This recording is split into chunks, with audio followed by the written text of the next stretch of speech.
Durant les vacances qui suivirent cette année en classe de seconde, je partis rendre visite à mon correspondant anglais. Il demeurait dans un des faubourgs de la ville de Nottingham. Le trajet allait me réserver quelques surprises. Arrivé en gare de Victoria Station, à Londres, il me fallut chercher le quai où se trouvait le train qui devait me conduire à ma destination. Ce ne fut pas une mince affaire. Mes notions d'anglais étaient telles que j'arrivais à peu près à me faire comprendre. Par contre, les réponses qui m'étaient faites me laissaient perplexe. Je n'y comprenais rien.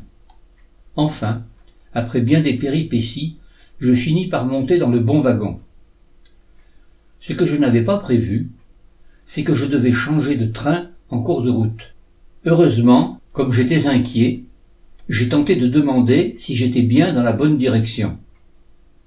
Une personne me fit comprendre que je devais descendre du train pour monter dans un autre convoi. Elle me prévint le moment venu, et je pus à nouveau continuer mon périple. Ce que je n'avais pas prévu non plus, c'est que les horaires indiqués sur mon billet ne correspondaient pas aux horaires réels ce jour-là. À cette époque, les chemins de fer anglais n'étaient pas réputés pour être d'une grande fiabilité. Lorsque j'arrivai en gare de Nottingham, le train avait plus de 3 heures de retard par rapport à l'heure indiquée. J'étais inquiet. Je craignais de ne trouver personne à la descente du train. Heureusement, mes hôtes étaient habitués à ce genre d'incident, et je fus soulagé lorsque j'aperçus mon correspondant qui m'attendait sur le quai de la gare. Cette famille anglaise était très traditionnelle. Au cours de mon séjour, je suis allé de surprise en surprise. Au moment des informations à la télévision, lorsque l'hymne God Save the Queen retentissait, toute la famille se levait, même si nous étions à table. Elle se mettait au garde à vous durant tout le moment où l'hymne retentissait, puis elle se rasseyait. C'était étrange. Bien entendu, je me levai également afin de ne pas froisser mes hôtes. Au repas, la seule boisson qui était servie était du thé chaud dans une petite tasse. Moi, je n'aimais pas le thé.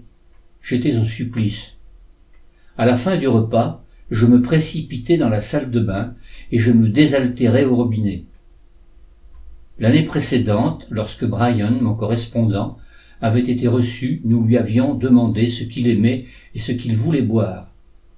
Ma mère s'était appliquée à lui servir du thé. Brian avait même pu lui expliquer comment, en Angleterre, on versait une larme de thé que l'on ajoutait, s'il fallait la verser avant ou après avoir versé le thé dans la tasse. Ici, rien de tout cela. J'avais confusément l'impression que la maman de Brian me tolérait et qu'elle s'acquittait d'un dû, puisque son fils était venu en France, mais qu'elle le faisait uniquement par devoir. Mon séjour, bien qu'il fût bref, me permit toutefois de parler, et chaque jour, je constatais que je comprenais et que je m'exprimais de mieux en mieux. Les progrès étaient rapides, et cela me surprenait. Je ne pensais pas que l'on pouvait ainsi s'imprégner aussi facilement et rapidement d'une langue étrangère en vivant dans le pays d'origine. Je pus vérifier cela de nombreuses années plus tard, lors d'un séjour d'1 mois en Allemagne, alors que je n'avais jamais étudié la langue.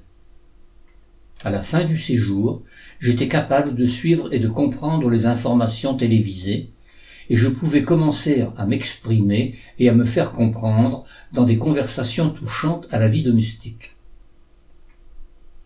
La vie de collégien reprit son cours en octobre. Mes camarades et moi, nous avions changé de dortoir.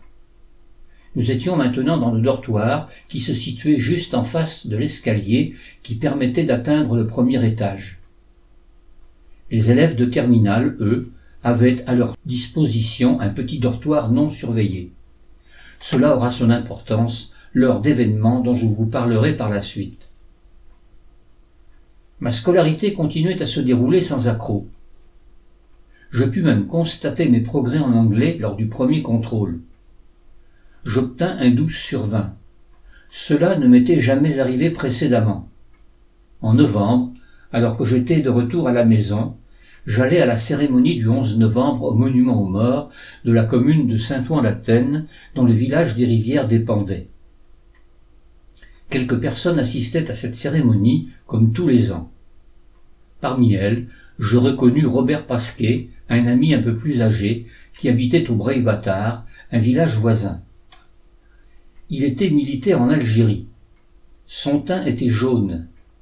Il avait contracté une hépatite durant son séjour et il avait été rapatrié le temps de se soigner. 3 semaines environ après cette cérémonie, je déclarai à mon tour une jaunisse. Je ne me rappelle plus de quelle hépatite il était question. Ce que je sais, c'est que j'ai dû, là encore, suspendre ma scolarité pendant un bon mois. Ensuite, je suis retourné au collège, très fatigué. J'ai voulu rapidement rattraper mon retard. Cet incident aura des répercussions au cours de l'année qui va suivre, lorsque je serai en classe de mathématiques élémentaires pour préparer mon bac deuxième partie.